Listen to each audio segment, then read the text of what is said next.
I didn't notice the extra student until weeks after the trip, because by then it was too late to pretend I hadn't seen him.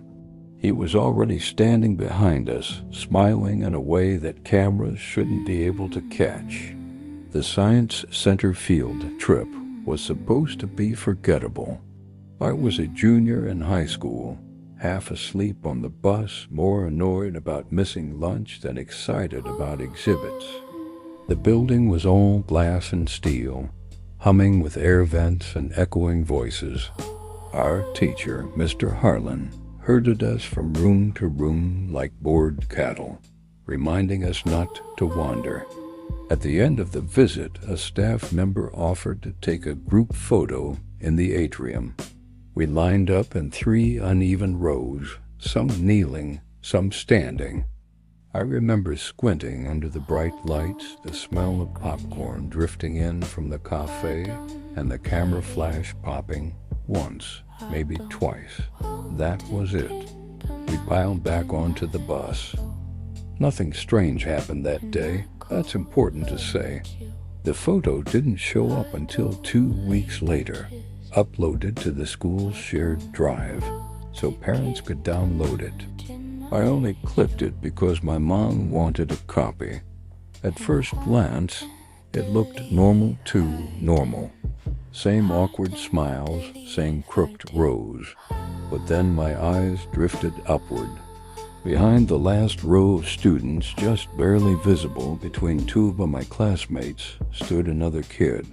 He wasn't blurred like someone moving mid-shot. His face was smeared, like someone had dragged a finger across wet ink. You could tell where the eyes and mouth should have been, but no details stuck. The strangest part was his clothes. He was wearing a uniform, not ours. A dark jacket with a stiff collar and a circular patch stitched onto the chest. It looked old, unmistakably old. I zoomed in, my fingers suddenly cold. The patch had a name on its stitched letters I could barely read. North Hollow Academy. My stomach dropped. North Hollow had been abandoned since the 1980s after a fire. Everyone in town knew that.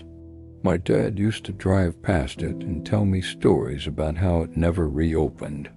I messaged a few friends from the photo, asking if they noticed anything weird. Most didn't respond. One sent back, "Dude, stop messing with me." Finally, Sarah replied, "Who's that behind us?" That was when the fear really started. The next day at school, I showed the photo to Mr. Harlan. He frowned, adjusted his glasses, and stared at the screen, longer than I expected. The room felt quieter than it should have, like the air itself was listening. "That's not possible," he said eventually. "We accounted for every student."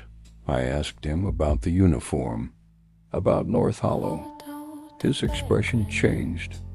Not confusion, recognition. "I'll take care of it," he said quickly, closing the laptop. "Please don't spread this around." Of course, that only made it worse. That night I couldn't sleep. Every time I closed my eyes, I pictured that blurred face standing too close behind us.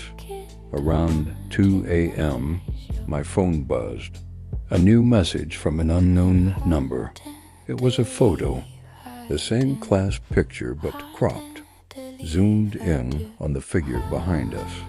The blur was sharper now, like it was slowly coming into focus. I could make out dark eyes, sunken and too deep, staring straight at the camera.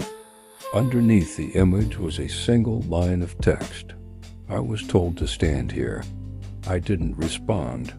I turned my phone face down and sat there in the dark, listening to my own breathing. The room felt colder than it should have. The next day, the photo was gone from the school drive.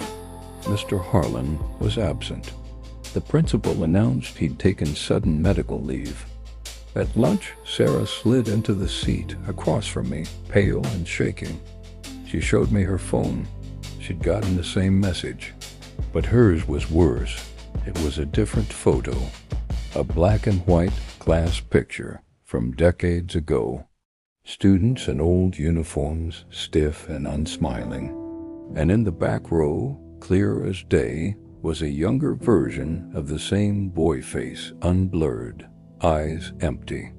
On the back of the photo, written in looping ink, were the words, North Hollow Academy, 1979. One student in that photo had been circled. The circled student looked exactly like Mr. Harlan. We later learned Mr. Harlan had attended North Hollow as a child. He'd survived the fire. Most of his classmates hadn't. After that, things started changing. The class photo kept resurfacing on phones, printed and taped inside lockers, slipped into backpacks. Each time, the blurred face grew clearer, closer. Last week, I checked the image one more time. There is still the same number of students in front, but now behind us, the boy's hand is resting on my shoulder. And the uniform he's wearing? It's ours.